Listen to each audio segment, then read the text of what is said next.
Welcome back. It's still Breakfast Daily, and right now it's time for us to have an interesting conversation.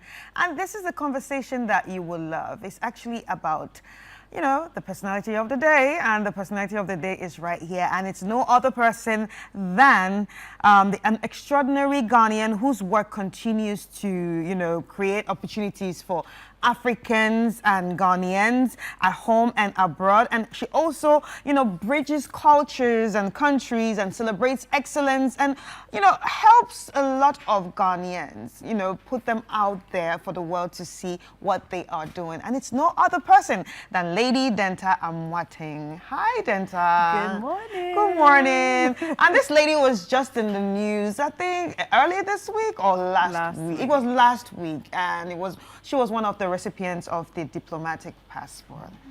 How'd you feel? I feel good. You feel good. I'm sure you're like, okay, that's my passport.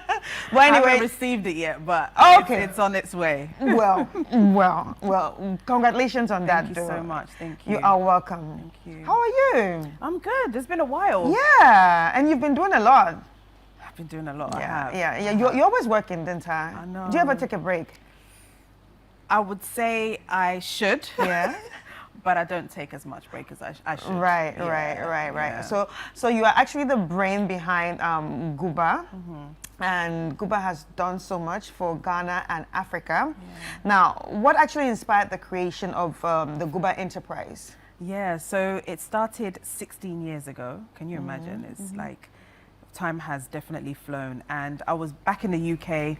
I saw a lot of Black people, a lot of Ghanaians that were doing well in the diaspora, and wanted to find a way to celebrate them. And also at the time, there was a lot of knife crime with young Black boys during that time. And we wanted to find a way to let them know that they have great role models out there. There's people that they can emulate. And so quickly called up a few friends. I was like, guys, this is what I want to do. What do you think? They were like, yes, let's do it. And so set up GUBA, Grow, Unite, Build Africa, to celebrate our people, and to also look at, you know, encouraging us. You know, sometimes you start a business and you think, oh, I can't do it. I can't do it. But there's other people that have been through that journey that can inspire your journey as well. And also, I feel like representation matters.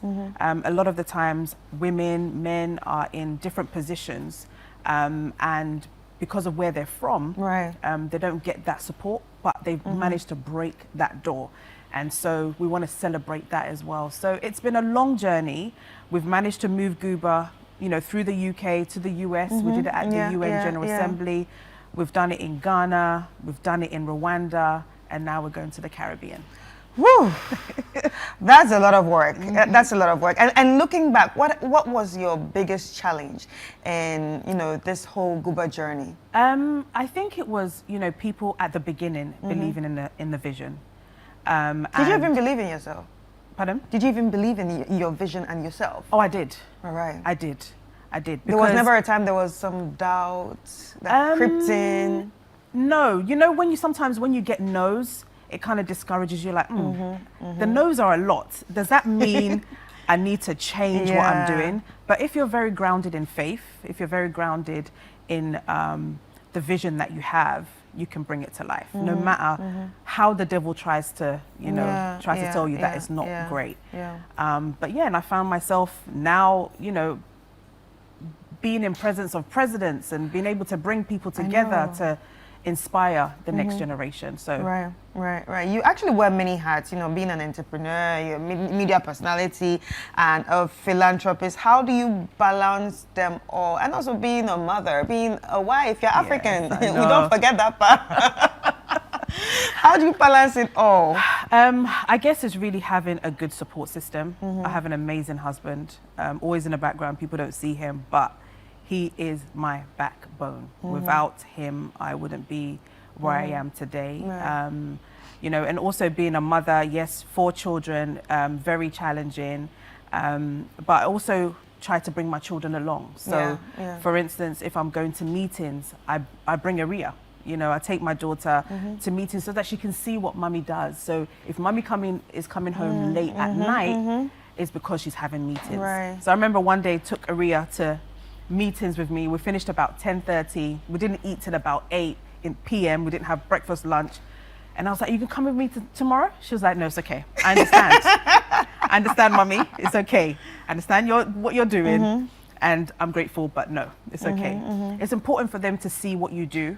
And all of the children have been with me on that journey. Yeah. And in terms of balancing all the different hats, you know, I've been blessed to have a good team. You know, if you don't have a good team, you're not able to execute your vision.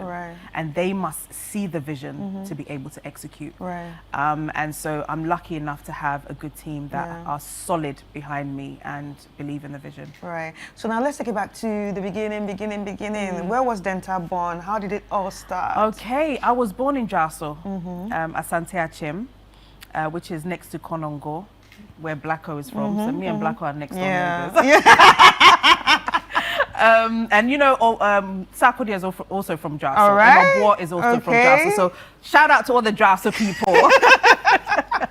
Yeah, I was born in Jaso, and my parents left when I was about 2. I lived in Jaso till I was 2, and then they moved me to Choco. So I lived in Choco. At the time, I spoke Ga, everything. But when I went to the UK at the age of 5, my parents didn't speak Ga. So that all disappeared. So I'm a pediatric nurse by profession. Yes, qualified as a pediatric nurse when I was 21. Climbed up the ladder to be a senior nurse. And then, you know, started GUBA in 2009.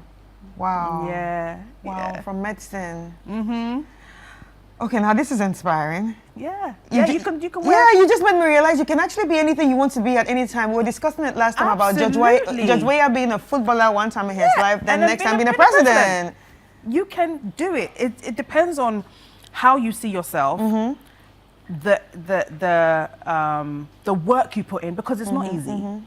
Because if you want to do it, you have to put in the work. You have to put in the time, and you have to learn to sacrifice. So those are the key things for you to be able to do anything in life. You have to know when to sacrifice something, and you must put in the work.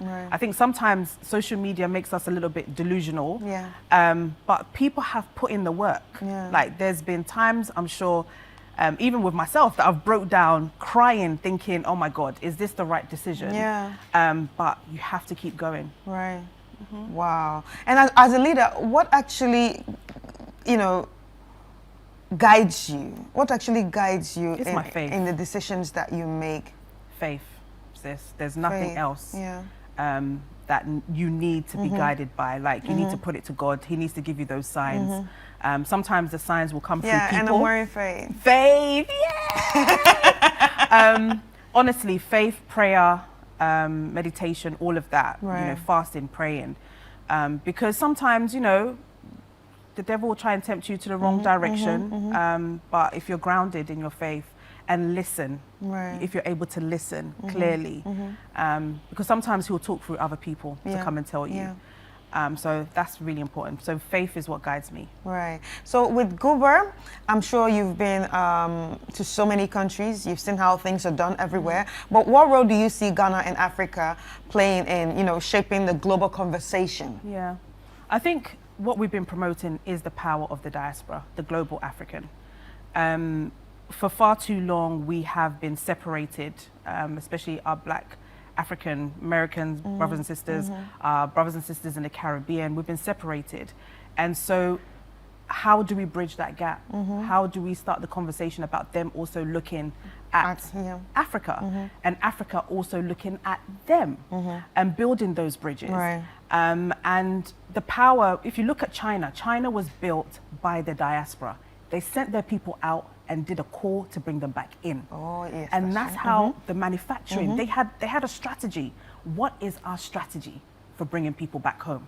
What do we want to build? What do we want to do? And we bring them back home and we build. Because there's enough of us in there.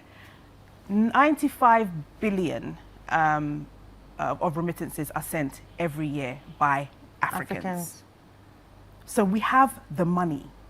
We have the resources, we have the knowledge. I always say that, look, there's going to be some people that will never move to Ghana, but people can invest, they can give back, They can mentor. Right. And they can, you know. And thanks to the internet, they can mentor from anywhere. They can mentor from anywhere.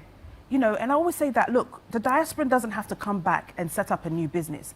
There are businesses in Ghana that just need £5,000. You can upscale them. Do you understand? Don't come and set up a new business. Come and look at opportunities that are already there. And invest. And grow partner that business. and collaborate. Yeah.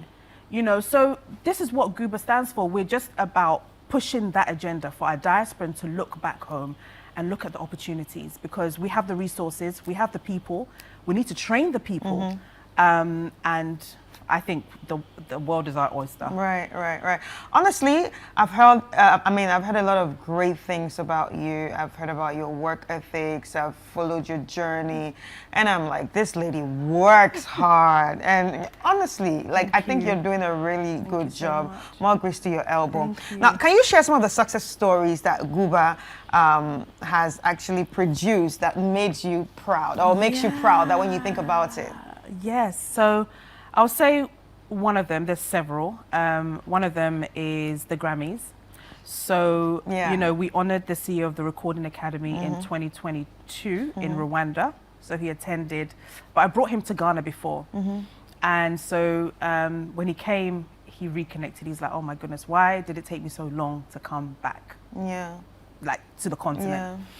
And from that, before Harvey left, he was like, Dentaa, we want to do Grammy Africa, and we want you to be part of that. Yes, I heard about that. Yes. I heard about, and you know, a little birdie told me, because of you know, some people were put on the academy, Ghanaians. Yes, it was because of you. We're trying. And I think, you know, that was a moment of gratitude and of the hard work that I've put in.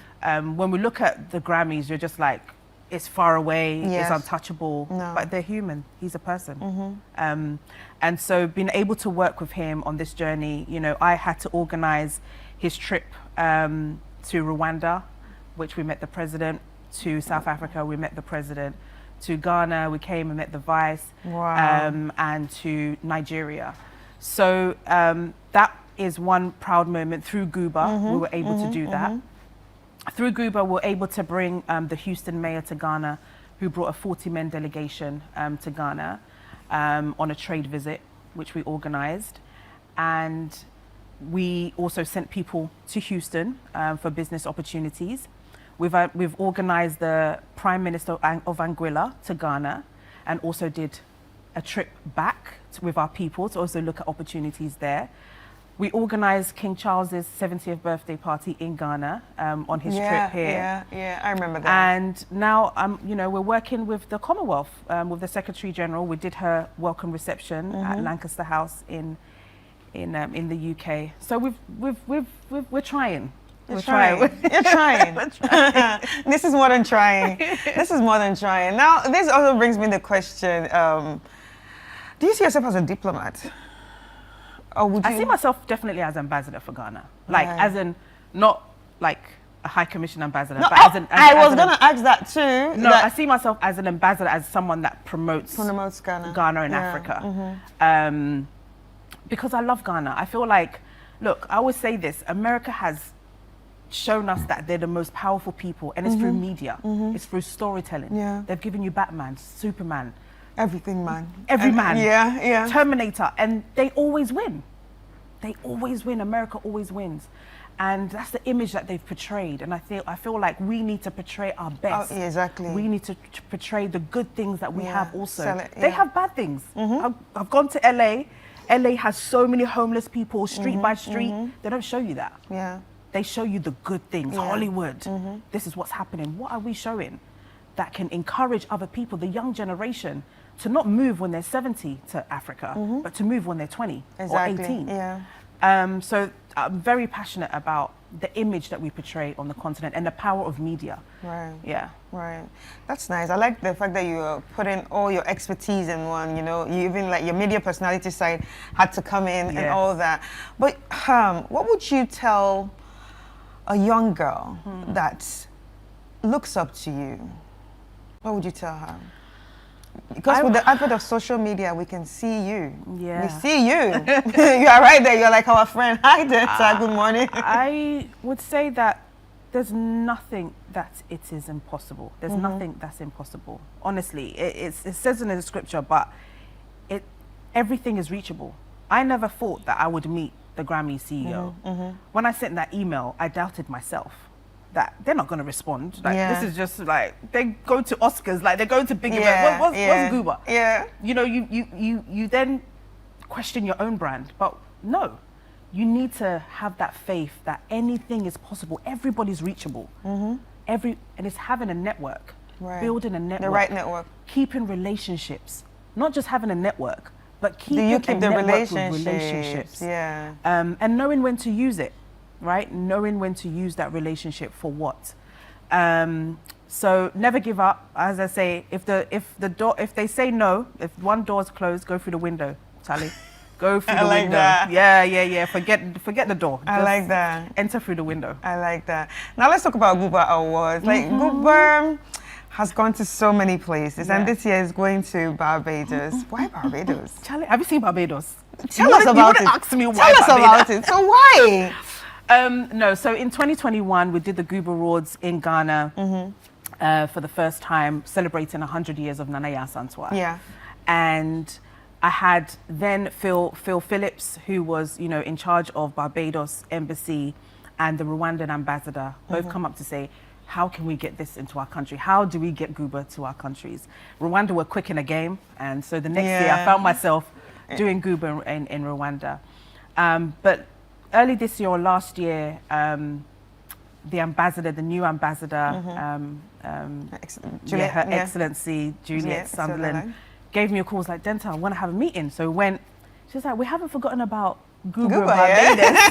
And I was like, oh my goodness. She's like, this is the perfect time. So honestly, I went to the island in April. I've been twice now. I'm going to my third time in October. So I'm going next week. You might just buy a house there. I might as well, because right now, and it feels like home. Barbados feels like home, honestly. The beaches, beautiful. And I think that's what we need to learn from each other. How do we learn how their tourism is? Because they're big on tourism. I mean, everyone's going there for wedding destinations, holidays. And so for me, it was a no-brainer. It was, again, bridging that gap between the Caribbean and Africa. And celebrating excellence. And this time, we're not just going there to do awards. We are doing a trade and investment conference, which I think is really vital, that we're not just going into a country, but let's look at opportunities there. So the first day, we have a trade and investment conference. In the evening, we have a film premiere with Omotola. Then on the second day, Invest Barbados takes us out to look at investable opportunities in Barbados. So you see in real time. And then in the evening, we have a reception at the Prime Minister's residence. And the next day is the GUBA Awards.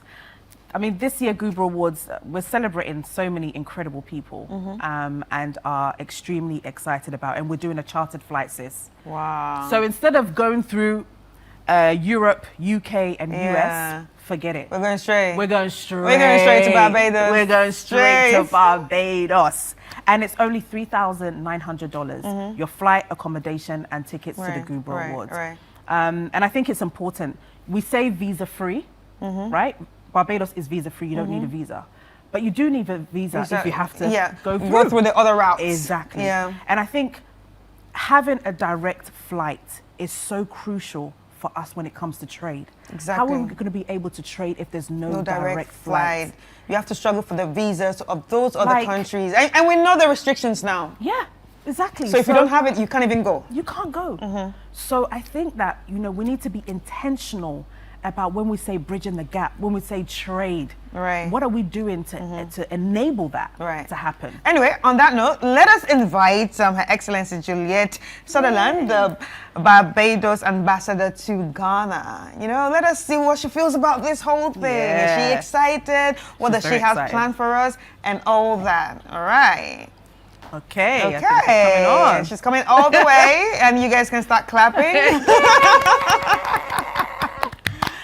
Hi, Her Excellency. Hello, good morning, Dentaa, Chris in person. How are you? Good morning. Good morning. Midase. Hey. Aquaba. Oh, yeah, well done. Thank you. Oh, wow. Thank you for having me. Wow. Thank you. Hi, Her Excellency. How are you doing? I'm doing very, very well. It's actually nice to see you on our show finally. Yes, no, You know? it's a pleasure. This station means a lot to me. When I started my journey here in Ghana, this was the first media outlet that I came. So I've been very much a part of the City TV family. And to this morning, to be sitting here with this eminent daughter of the soil, I call her my fellow ambassador, the work that she's doing. How she's been embraced by Barbados, the wider Caribbean, Grenada, Anguilla, all of us. You know, thank you for the opportunity. Thank you, Dentaa. Thank you, Ambassador. Right. So what are your thoughts on, GUBA coming to Barbados? We are so excited. When we were first exposed to the GUBA production, what a lot of people don't understand, that the level of the quality of the work that is put in to produce such an event really attracts people from across the globe and the diaspora. We recognize it's not a lot of work that goes into what it is Dentaa does. So we were attracted by the quality, by the reach. And so when we reached out to her and said, yes, we would love you to do, and she reached back out to us, we're really pleased at the opportunity, and she's been able to mobilize the support of all of the key agencies in Barbados. We have supporting Dentaa and GUBA on this journey, the Barbados Tourism and Investment Inc., which is our tourism promotion entity, the National Cultural Foundation, Invest Barbados, the Prime Minister's office, Prime Minister Mia Atmore-Motley and her team. We're really making sure that GUBA and the team from her global team has the level of support to make it an excellent awards and trade mission. Right, right. And how important is such events to Barbados? It's really important on a few levels. First, it exposes Barbados to the African diaspora and the global African audience. It exposes us to the excellence that exists. As Lady Dentaa said, it's important that we tell that story. We have been disconnected, Africa and the Caribbean, for too long. And part of my journey here, part of the work that we do, is not just promoting Barbados, it's building those bridges. So it's important as a bridge builder to ensure that we're able to make that connection, we're able to celebrate with Dentaa the excellence of the African diaspora, and we see ourselves very much part of it. So from a tourism exposure, from understanding and helping to tell the story of what is happening in the diaspora, what is happening in Barbados, is particularly important. Right. Why should someone come to Barbados? You should come to Barbados for so many reasons. As Dentaa says, it is your Caribbean home away from home. The people in Barbados are very, very similar to Ghanaians. We should come to Barbados because there's so many tremendous investment opportunities. Barbados is essentially the gateway to the Caribbean and to Latin America. From Barbados, you're 30 minutes from St. Vincent and the Grenadines. You're 4 hours from Miami and from New York. You're 2 hours from Panama and from Brazil. So we're essentially, because we have the strongest regional airline hub. Once you get to Barbados, it provides you the opportunity as an investor to move seamlessly into the rest of the Caribbean. Also, as a marketplace itself, Barbados is a country with a very strong dollar. The Barbados dollar is 2 to 1. So when you're earning in Barbados dollars, your investment as a Ghanaian goes extremely far. We also have a very strong political and stable economy and an economic system that is among the top within the Caribbean system, meaning that your investment is really going to pay dividends in terms of the existing marketplace for your products, for your services.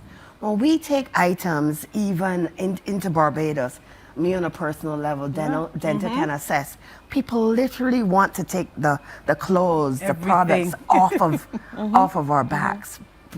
Barbadians are so interested in Ghanaian products, textiles, services. So the way going to Barbados is from a trade and investment perspective, is you have a ready-made audience of people who can buy and invest in your services. So it's a tremendous opportunity to partner. Yeah. Wow. And I think it has, you know, access to what, 4.4 million people. So it's a small island. Yes. But actually you have access to all of this people. 4.4. I think we need to move the period is 44 million. 44 million yes. people. No, we say that because between the French, Dutch, Spanish, and English-speaking Caribbean, all of those islands you see dotted from the bottom of Florida straight through to the coast of Venezuela. There are 44 million people, 44 million descendants of Ghana and Nigeria who are there, who are interested in all things Ghanaian, who want to learn and embrace your culture. As we speak, at Pyorka or KOD and others, we have an active outreach from Barbados for Ghanaian creatives and artists to come to build with us, to grow, to collaborate. So it is a country, our Prime Minister Mia Amoateng, she's taken over the mantle from Kwame Nkrumah in that she is a global Pan-Africanist. She's saying, let's build a bridge. Let's forget this ocean that separates us and build the linkage between us as a people. So we're really following her in her footsteps and very much carrying out her mission to ensure that Ghanaians learn more about Barbados and learn more about the opportunities. Right. So what do you think about the whole direct flight? Oh, it is. I say to Dentaa, whichever president, whichever private sector individual is able to master that, to get a sustainable flights going between Africa and the Caribbean, is going to go into this world as we know it as a global game changer. Absolutely. Because we need to have that. And we're at this point in our that as a global South, we recognize that we have to do things for ourselves. We can no longer wait for others to open doors or to give permission for us to be able to communicate and work between each other. So that is why Dentaa is creating history. So that's one of the things we love about you, Dentaa, because not only did she say, well, I'm going to bring in awards, and you're bringing a trade mission. She also said, let me make it easy for people. She recognized the impediment of having to go north to return south, of having to ask permission. She said, no, none of that. And none of that. She says, I'm going to make it easy by creating an opportunity. So I want Ghanaians to understand, for her to go out there and create this charter, she's putting herself, her organization out there on behalf of Ghanaians and saying, I'm going to create this medium to make it extremely easy for people to move between. And by doing this, she's also going to be demonstrating to the private sector that there is a market and there is a demand for us to move between each other. So once again, Lady Dentaa is doing what she does best, which is create history, create opportunity. And that's why we're so appreciative of all that she does. That's sweet. So, Dentaa, when is the GUBA Awards happening? And give us the information about it. Right. So it's in happening. case anyone is watching and wants to be part. Yes. So it's happening on the 10th to the 12th of November. But if you're coming with us on a chartered flight, we leave on the 9th. It's going to be party on the plane all the way to the Caribbean. And we leave on the 13th. So, as I mentioned, the trade and investment, day one, investment opportunities going on the ground to see that, and then the awards ceremony the following day. So it's a great opportunity for people who have never traveled before. You have a business, you know, if you're going to the US and UK, they'll ask you, have you ever traveled before?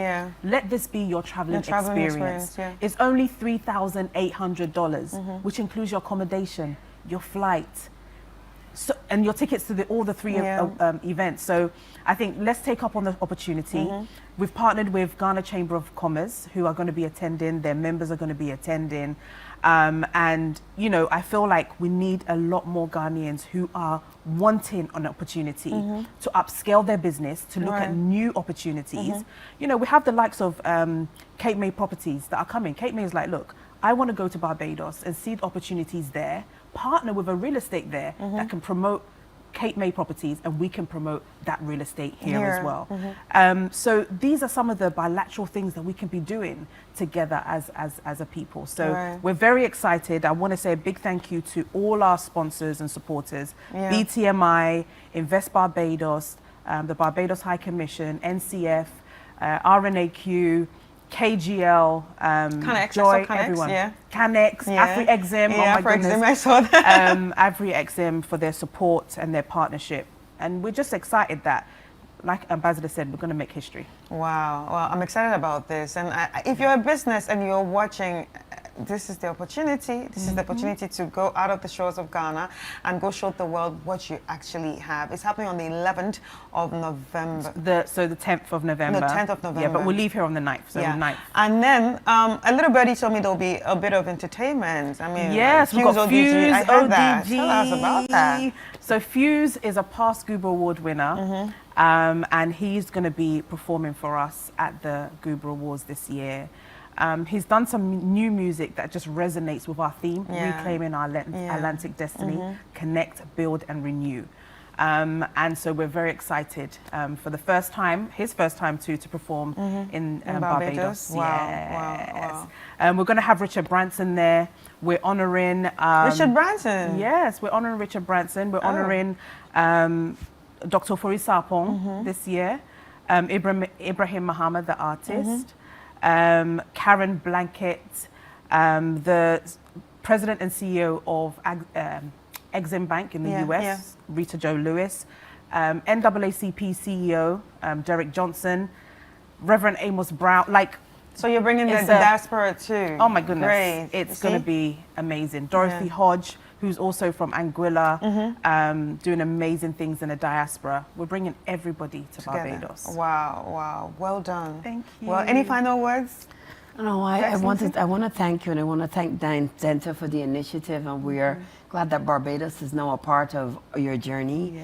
We know that there are tremendous opportunities for Barbadian businesses. We are clear, we have a clear strategic understanding that Ghana is in pursuit of, you know, reducing its reliance on imports. So it's important that we're able to expose Barbadian and Caribbean and diaspora entities to opportunities that exist in Ghana. So you have a marketplace of 34 dynamic people in this country. So part of what we're looking forward to is the opportunity to showcase Ghana, showcase businesses, and to attract Barbadian investment also within Ghana, so that we can bring factories, we can bring investment. So this is going to be an opportunity that Dentaa has created, a great platform for movement bilaterally, and we're going to make the most of this opportunity as a country. Thank you. Final words, Dentaa? Go to www.gubaawards.com for more information. I think the number has been on the screen, scrolling as well, for those of you that are interested in coming with us on this historical journey. Right. Thank you so much. It was really nice having this conversation with you. I'm inspired. And once more, keep doing what you're doing. There are a lot of people looking up to you and a lot of people being inspired by you. And more grease to your elbow. Thank you. All right. Thank you so much, Her Excellency, for passing through. All right. So, ladies and gentlemen, that was our personality of the day, Lady Dentaa Amoateng, who's the president and CEO of the GUBA Enterprise. And of course, joining her was Her Excellency Juliet Sutherland, the Barbados High Commissioner to Ghana. It's been an interesting conversation. And